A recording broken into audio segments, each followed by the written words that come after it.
Заезжал в автосервис, сказал, говорю, посмотрите подвеску, ребята. Что-то не то, смотрите. Сказали, что все нормально. Смотрите. Напоминаю, что, ребятки, именно вот эта шаровая, да, она целиком с этим рычагом, и она стоит на разрыв.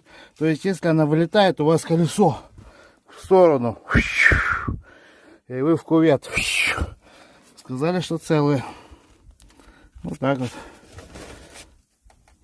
Да, пацаны, пока, блядь, сам не проверишь, я говорю, что-то не то. Скрипит. Рулем стоишь на месте, крутишь, скрипит. Сейчас будем проверять вторую сторону. Подписывайтесь на канал.